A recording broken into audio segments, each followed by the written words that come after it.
నమస్కారం అండి అందరికీ. భారతదేశంలో ఎన్నో అద్భుతమైన నదులు ఉన్నాయి. కానీ ఒక నది మాత్రం తన ప్రత్యేకమైన రంగు కారణంగా అందరినీ ఆశ్చర్యపరుస్తూ ఉంటుంది. నీరు సాధారణంగా నీలం, తెలుపు లేదా మట్టి కలిసిన గోధుమ రంగులో కనిపిస్తుంది. కానీ రక్తంలా ఎర్రగా కనిపించే నది కూడా మన భారతదేశంలో ఉంది అంటే నమ్మగలరా? ఆ నది పేరే లోహిత్ నది. ఇది అరుణాచల్ ప్రదేశ్లో ప్రవహిస్తూ తరువాత బ్రహ్మపుత్ర నదీ వ్యవస్థలో కలుస్తుంది. ఈ నదికి రివర్ ఆఫ్ బ్లడ్ అనే పేరు కూడా ప్రసిద్ధి చెందింది. అసలు నీరు ఎందుకు ఎర్రగా కనిపిస్తుంది అంటే, ఈ నది ఎప్పుడూ రక్తంలా ఎర్రగా ఉండదు.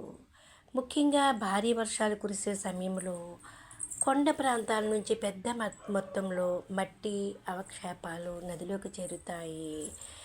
ఆ ప్రాంతంలోని ఇనుము కలిగిన నేల, మట్టి మరియు అవక్షేపాలు నీటితో కలిసి ప్రవహించడం వలన కొన్ని ప్రాంతాల్లో నీరు ముదురు ఎరుపు లేదా తుప్పు రంగులో కనిపించవచ్చు. అందుకే ఈ నదికి రక్తపు రక్త నది అనే పేరు మరింత ప్రాచుర్యం అయితే పొందింది. ఈ నదికి సంబంధించి ఇంకొక పురాణ గాథ కూడా ఉంది. లోహిత్ నదికి సమీపంలో ఉన్న పరశురామకుండ ఎంతో ప్రసిద్ధి చెందిన పవిత్ర స్థలం. హిందూ విశ్వాసం ప్రకారం పరశురాముడు తన తండ్రి ఆదేశముతో తల్లి రేణుకను సంహరించిన తరువాత తీవ్ర పశ్చాత్తాపానికి గురయ్యాడని చెబుతారు. తన పాపం నుంచి విముక్తి పొందేందుకు ఋషుల సూచన మేరకు ఆయన ఈ ప్రాంతానికి వచ్చి నదిలో స్నానం చేశాడని పురాణగాథ చెప్తుంది. ఆ సమయంలో ఆయన చేతిలో ఉన్న గొడ్డలి నది నీటిలో కడిగిన తర్వాత చేతి నుంచి విడిపోయిందని విశ్వాసం. అక్కడే ఏర్పడిన పవిత్ర స్థలాన్ని పరశురామ కుండగా పిలుస్తారని స్థానిక విశ్వాసం. ఈ కారణంగా లోహిత్ నదికి సంబంధించిన ఎరుపు రంగును కొందరు పురాణ గాథతో అనుసంధానిస్తారు. అయితే ఇది పురాణ విశ్వాసం మాత్రమే. నది నీరు ఎర్రగా కనిపించడానికి శాస్త్రీయంగా చెప్పబడే కారణం మాత్రం మట్టి అవక్షేపాలు, ఇనుము కలిగిన నేల వంటి సహజ భౌగోళిక పరిస్థితులు. ఇక ప్రకృతి అందాల గురించి చెప్పాలంటే లోహిత్ నది ప్రవహించే ప్రాంతం ప్రకృతి అందాలతో నిండిపోయి ఉంటుంది. కొండలు, దట్టమైన అడవులు, వేగంగా ప్రవహించే నది, మంచుతో కప్పబడిన పర్వత ప్రాంతాలు.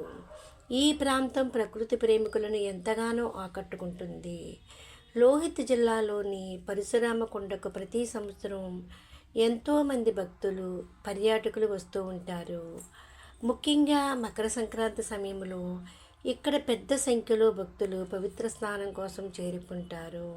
మరి ఇది నిజంగా రక్తమేనా అంటే కాదు. నది ఎర్రగా కనిపించడం నిజమైన రక్తం వల్ల కాదు. వర్షాకాలంలో కొండల నుంచి కొట్టుకొచ్చే మట్టి అవక్షేపాలు మరియు ఇనుము కలిగిన పదార్థాల ప్రభావంతో నీటి రంగు అయితే మారవచ్చు. అదే సమయంలో ఈ నదితో ముడిపడిన పురాణ గాథ కూడా దాని ప్రత్యేకతను మరింత పెంచింది. అందుకే ప్రకృతి శాస్త్రం ఒక కారణాన్ని చెబితే పురాణం మరో ఆసక్తికరమైన కథను చెబుతుంది. ఇదే లోహిత్ నది ప్రత్యేకత. ఇక ముగించే ముందు, భారతదేశం అంటే కేవలం దేవాలయాలు, కోటలు మాత్రమే కాదు. ప్రతి నది వెనుక ఒక చరిత్ర ఉంది. ప్రతి పర్వతం వెనుక ఒక కథ ఉంది. ప్రతి ప్రాంతం వెనుక ఒక అద్భుతమైన ప్రకృతి రహస్యం ఉంది. అలాంటి అద్భుతాల్లో ఒకటే ఈ లోహిత్ నది. భారతదేశపు రక్త నదిగా ప్రసిద్ధి చెందిన నది. ఈ వీడియో మీకు నచ్చితే లైక్ చేయండి, షేర్ చేయండి. ఇలాంటి ఆసక్తికరమైన విషయాల కోసం మా ఛానల్ను సబ్స్క్రైబ్ చేయడం మర్చిపోవద్దు. ధన్యవాదాలు.